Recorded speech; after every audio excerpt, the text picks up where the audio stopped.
I'm divorcing a worthless, broke loser like you. He left the divorce papers and walked out. On the hospital bed, I just stared blankly at the divorce papers. I had been suspicious of him for some time, but I never imagined he was really cheating on me. And now, because he got someone pregnant, he's discarding me because I can't earn money while hospitalized. Mom? Startled, I looked up to see my dear son Ethan and my father standing there. My father frowned as he saw what I was holding. What are you going to do now? I've got it all figured out. I talked my way into being discharged early from the hospital and headed for the bank where Jack worked. My father, who drove me there, said, "You can do this," and dropped me off in front of the bank. And when I entered the bank, I caught sight of Jack, frowning as he noticed me. By chance, there were no other customers in front of Jack. I walked straight up to him. "I'm closing all the accounts of the employees." What? Let's show him whose daughter he has angered. While Jack turned pale, I smirked. "My name is Emily Wilson. I am a 32-year-old mother of one who is a company executive. I have a 7-year-old son, Ethan, and my husband, Jack. Jack and I met in college at a blind date party hosted by mutual friends. At the time, we weren't particularly interested in each other and just exchanged contact information." Hey, aren't you Emily, the one from the blind date party? "You're Jack, aren't you?" The following year, I happened to use the bank where he worked, and we reconnected. That led us to start communicating regularly and eventually dating. We got married when I got pregnant with Ethan. Jack was known for his diligent and meticulous work. Because of that, I was envied by my friends.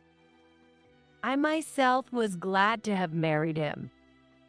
Mom, why is it like this? Just wait a minute. I don't know the details myself, so I'll look it up. Okay. Ethan, maybe taking after Jack, is studious and curious. He constantly asks, "What's this? Why?" making my days filled with learning. Surprisingly, Ethan admires not Jack, but my father. My mother passed away due to illness, and my father raised me alone despite his busy work schedule. Sorry, I really can't stand your dad. Oh, don't say that to him. He takes it quite hard, you know?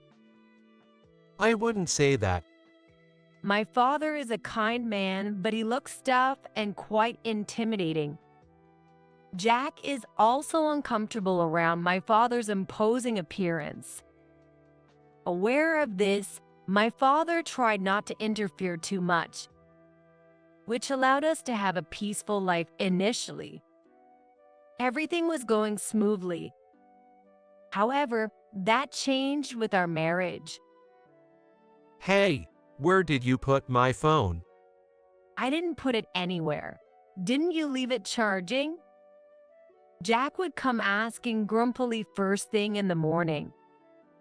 Indeed, his phone was left on the charger from the night before. Without any apology or thanks, he just clicked his tongue, which irritated me. Jack changed after we got married. At every chance. I'm an elite banker. You live comfortably because of me. He told me such a thing. However, Jack didn't contribute financially at home. Despite spending his salary on himself, he acted as if he was supporting the household. In reality, I was the one supporting our family's finances. I paid for utilities and groceries. Hey, what's with this new outfit? It's for Ethan. He's outgrown his old clothes. Don't splurge with my money. I paid for it with my salary. I don't even have access to your bank account. Yet, whenever I took Ethan out for a meal or bought new clothes, he immediately complained. It seemed like any slight indulgence by us bothered him. On the other hand, my father would spare no expense for us. The apartment is too cramped, right?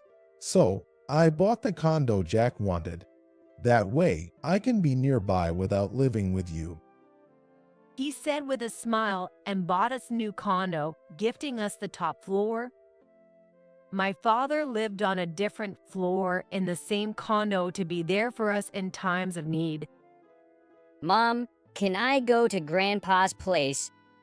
Sure, but don't stay till late. Make sure to come back before it gets dark.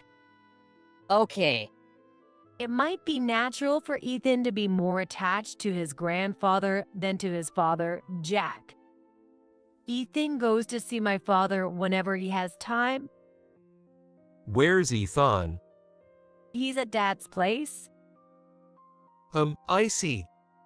By the way, Jack never complains to my father. Besides, he also tried not to tell Ethan too much so that Ethan wouldn't tell on my father. He only acts stuff with me. Indeed, I keep quiet to avoid causing trouble for my father. Well, I can just ignore it if it's just complaints. That's how I lightly thought of it. Jack is such a man that he never takes part in parenting. I've been called by Amelia, so I'm heading out. Again. Amelia White, Jack's childhood friend, is the one stealing his time from parenting. I dislike her, to put it mildly. Jack and I are like siblings, so don't mistake our relationship. She says every time we meet. Yet, she claims to know Jack better than me, saying things like the old Jack used to, which is really annoying. My mother-in-law dotes on Amelia too. Why did Jack choose such a woman instead of marrying Amelia? She would have been perfect. When called to my in-laws' house, she would say such things loudly enough for me to hear. My father-in-law would scold her, but she doesn't seem to care. Amelia is so goofy. I'm just naturally like this, so I tend to rely on Jack. I don't mean to upset you, Emily. It might be excusable if she were younger. But she's 28, not much younger than me. She really should start acting her age. The reason Amelia and Jack didn't end up together is because of my father-in-law. I don't want that woman as my daughter-in-law. If you insist on it, I'll divorce you. Amelia is hardly a good person. She's known for her wild social life, not working, and living a dependent lifestyle. She gets Jack to buy her whatever she wants. My father-in-law detested her and strongly opposed their relationship. I couldn't understand why my mother-in-law adored Amelia so much. I'm sorry, Emily. Carol was rude to you. It's not your fault. Jack is to blame, too. He doesn't defend his wife against the insults and is even close to that woman. True to his words, Jack never defended me against what my mother-in-law said. Sometimes he even laughed along. Grandma, why do you say such things? If my mom hadn't met my dad, I wouldn't be here. Am I an unwanted child to you? Of course not, sweetheart. Ethan always stood up for me. He might not understand how children are born, but he knew that it takes both parents to have a child. My mother-in-law dotes on Ethan, so she refrains from speaking ill in front of him. It feels like Jack is the same, making me realize how parents and children can be alike. I plan to drink with Amelia tonight, so I'll be late. Oh, I see. Gradually, I started to wonder if we really needed Jack in our lives, and I began preparing for divorce. Ethan seemed to sense something. Let me know if there's anything I can help with. He said so and showed his concern for me. Just then, I was summoned by my mother-in-law. I didn't want to go, but she kept calling persistently enough to affect my work. Robert is not here to lift heavy things, so can you buy some potato bags? Apparently, my father-in-law was away on a business trip. I thought she could just order it online, but saying that would only lead to more trouble. After a day's work, carrying heavy things left me exhausted. As I absent-mindedly headed towards the condo, my body was thrown by a car.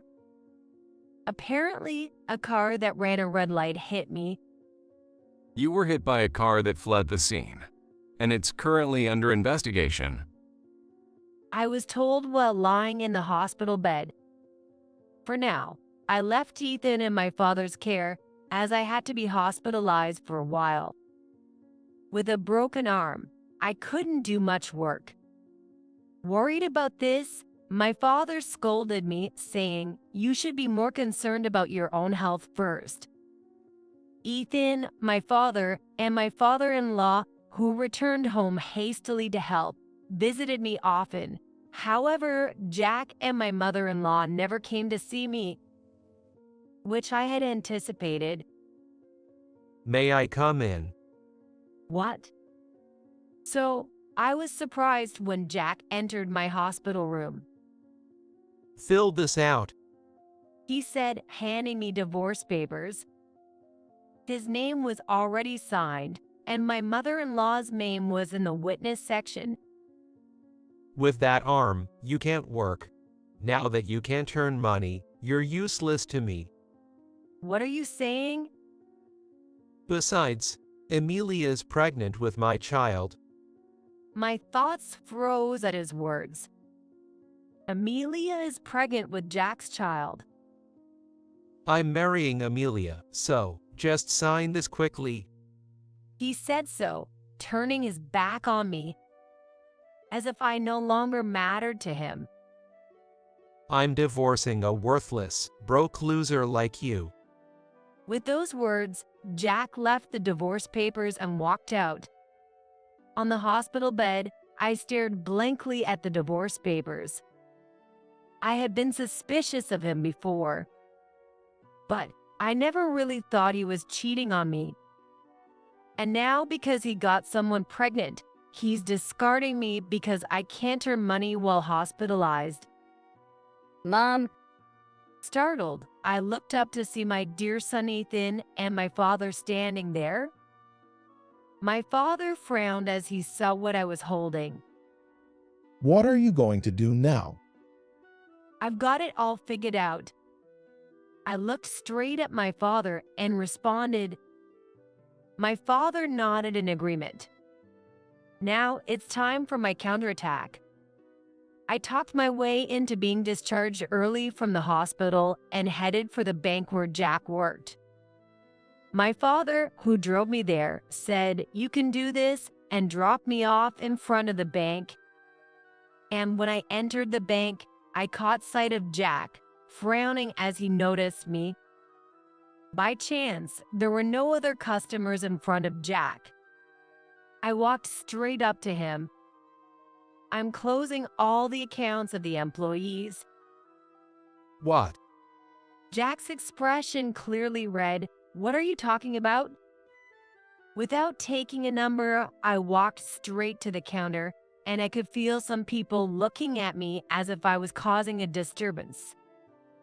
Oh, was that rude? Maybe you don't recognize me without mentioning the company name. What are you trying to do? I am Emily Knight, who recently succeeded my father as the president. The company is Knight Corporation. What are you talking about? Knight Corporation is an IT company my father founded, which now employs 1,900 people. It's quite famous in the area and in the industry due to its rapid growth in a single generation. That's why Jack was so shocked. That's a lie, right? This is revenge. If you think so, why don't you check? Jack started checking immediately after my words. My maiden name, Knight, is uncommon, which is what my father named the company after our family name. While Jack was verifying, I looked around. Having mentioned the company name, the people around us were watching our interaction. Are you kidding, right? It seemed he had confirmed it. Jack looked up at me tentatively. Are you really from that Knight Corporation? I was about to show him whose daughter he had angered. As Jack turned pale, I smiled smugly. That's why, please proceed with closing the accounts quickly. Wait, we can't just. If we close all these accounts at once, it will cause problems. By the way, my father is quite angry about this whole situation. Pack your things and leave the condo. Hey, why? Why do I have to be kicked out? Jack seems to have forgotten that the condo was bought by my father and is in his name. Otherwise, he wouldn't have brought Amelia in during my hospitalization and still be living there. Forgot. That condo was bought by my father, the former president. You haven't paid a cent for it. In fact, you haven't contributed to the living expenses at all. All your earnings go to supporting Amelia. We've been living on my salary alone. I wonder whose earnings you think we've been living on? That's. And now, because she's pregnant, you expect me to give up the condo for your mistress? How much more are you going to disrespect me? I said it loudly on purpose so others could hear. Jack was obviously panicked. After all, he was known to be serious. The idea that he doesn't contribute at home and is cheating with a childhood friend would tarnish his reputation. The onlookers' gazes turned cold. Is that true? Excuse me? The one who approached me was the branch manager of the bank. He had been there for a while, listening to our conversation. It seems I need to have a detailed talk with you. I'm very sorry for our bank employee's behavior. And the branch manager joined us. I was then taken to the manager's room to talk with Jack, the branch manager, and myself. There, I recounted the details to the manager. I'm terribly sorry for the inconvenience caused. The branch manager said with a deep sigh, apologizing again. He then took Jack's head and made him bow, who was looking displeased beside him. I can understand why you wouldn't want to entrust your important money to the bank that employs such a person. If you decide to close the accounts, I will arrange it. He is no longer my husband. I will reconsider the cancellation if you agree to one condition. They looked up expectantly at my words. It was a good deal for the branch manager, but the worst for Jack. If you fire Jack Wilson, I will continue doing business with this bank. Oh, no. That's only fair. I was planning to fire him anyway. The branch manager had indeed intended to take action, and Jack's face turned increasingly red when he opened his mouth to say something. Excuse me, there is a father of Emily. Another bank employee came to us. I asked the branch manager to let him in, and Jack shut his mouth in dissatisfaction. Why do I have to be involved in this? What? My mom. Sorry to keep you waiting. My father came in clutching my mother-in-law's arm. And my mother-in-law, who looked disgusted, glared at me when she spotted me. This is your doing. What do you think you're doing to your mother-in-law? I will never forgive you. Shut up.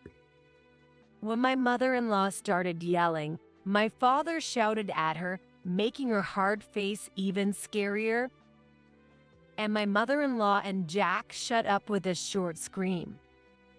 I know you've been harassing my daughter, calling her for errands, making her carry heavy things, and I heard you've been saying within earshot that Jack's mistress, Amelia, would be a better wife than my daughter. And Jack, you should have defended your wife instead of laughing about it. My father's voice boomed through the bank. Jack tried to intervene, but he remained silent under my father's stern gaze. It's also been revealed that Amelia White was the one who hit Emily. She has already been arrested by the police. Impossible, Amelia doing such a thing. What are you surprised about? You were the mastermind. My father thundered again. Meanwhile, Jack was shocked, as if he had no idea. You and your mother are despicable. Emily, let's go. Well, it's all done. And I headed outside with my father. The branch manager followed us, repeatedly apologizing.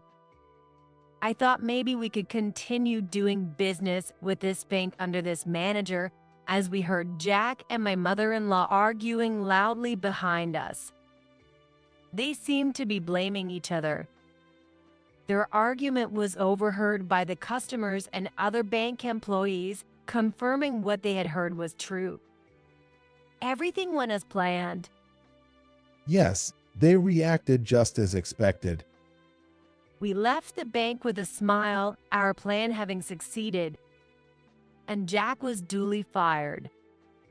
Thanks to the thorough police investigation, Amelia received a prison sentence. It was uncovered that my mother-in-law had instigated Amelia to commit the hit and run in an attempt to get rid of me, leading to her arrest as well. Mom, Grandpa, welcome back. We're home. Thank you for taking care of Ethan. No problems.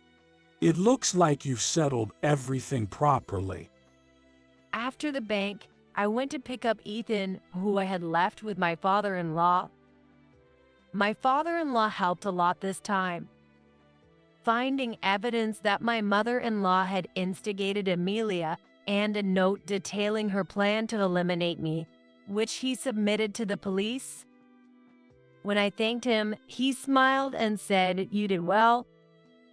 After that, my days became busier than ever. I was already busy as the next president and an executive, but becoming president brought even more significant responsibilities. Meanwhile, my father started a new company. I've been wanting to start a new company for a while. He said, happily pausing the presidency to me to get back at Jack. Since both my father and I were busy, my father-in-law took care of Ethan. It turns out his business trip was forced by my mother-in-law's affair with her boss. He took early retirement and moved into a vacant apartment in our condo. I'm studying remote work now. I'm planning to delegate some work to him eventually. We've sent someone knowledgeable to train him. He seems very capable, so I definitely want him to flourish in the new company. It seems that the fathers got along well after this incident, often visiting each other's apartments to drink and chat. Meanwhile, Jack, who was ousted, returned to his empty family home. Unable to get a job in banking again, especially after my father and I spread the word, he ended up paying me alimony with loans. He's now living a life of hard work, doing odd jobs sparingly, even coming to us in tears once, but we collectively ignored him. He was expected to become a branch manager if all went well, but he fell far short. When I grow up, I want to be just like Grandpa. Ethan has come to respect my father even more after these events, seeing him as the hero who saved us from the unpleasantness of Jack and my mother-in-law. Then, would you like to take over for Grandpa someday? Yes, Ethan's willingness to follow in his footsteps made my father very happy. Determined not to be outdone by such a loving father, I resolved to work even harder. Eventually, both my company and my father's business stabilized. Mom, welcome home. Welcome back. You've worked hard. Despite returning home exhausted, my father-in-law had prepared dinner. I helped make dinner today. Really? That's great, Ethan. I'm looking forward to dinner. While I praised Ethan, who smiled broadly, my father returned home late. Then the four of us sat down for dinner, chatting and laughing together. In stark contrast to our harmonious family, Jack's life had fallen apart. He piled up debt upon debt, eventually falling into the clutches of loan sharks. I heard rumors he ended up on a boat. Jack's family home was sold to pay off his debts, and having lost her place, my mother-in-law was reportedly living under a bridge. By the way, we received an apology letter from Amelia's parents. They are good people, so I hope you'll read it. If you say so, I shall read it. According to the letter from Amelia's parents, she gave birth in prison. They took custody of the child, and to ensure Amelia wouldn't depend on them after her release, they moved far away. The letter also contained a deep apology to me. Amelia's parents seem like genuinely good people.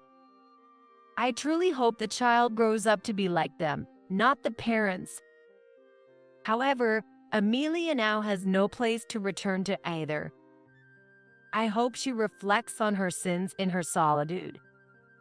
Years later, we are unaffected by Jack's existence, and Ethan, now grown, acts as if he never had his father. He seems to remember him vaguely, but has chosen to erase that relation from his life. It was the same for us, and their existence was completely forgotten. I've decided to take over Grandpa's company after all. If that's what you've decided, I won't object. Ethan chose to inherit my father's business. The company he founded at that time was a toy company. Starting as an ordinary employee, Ethan quickly became valued for his stream of ideas. Maybe it won't be long before I can leave the company in Ethan's hands. My father said with a smile. He plans to retire to the countryside after passing the business to Ethan. I've also found a successor and am busy training them. Once they're sufficiently capable, I might consider early retirement to pursue new endeavors. With these thoughts, I continue my daily efforts as the president,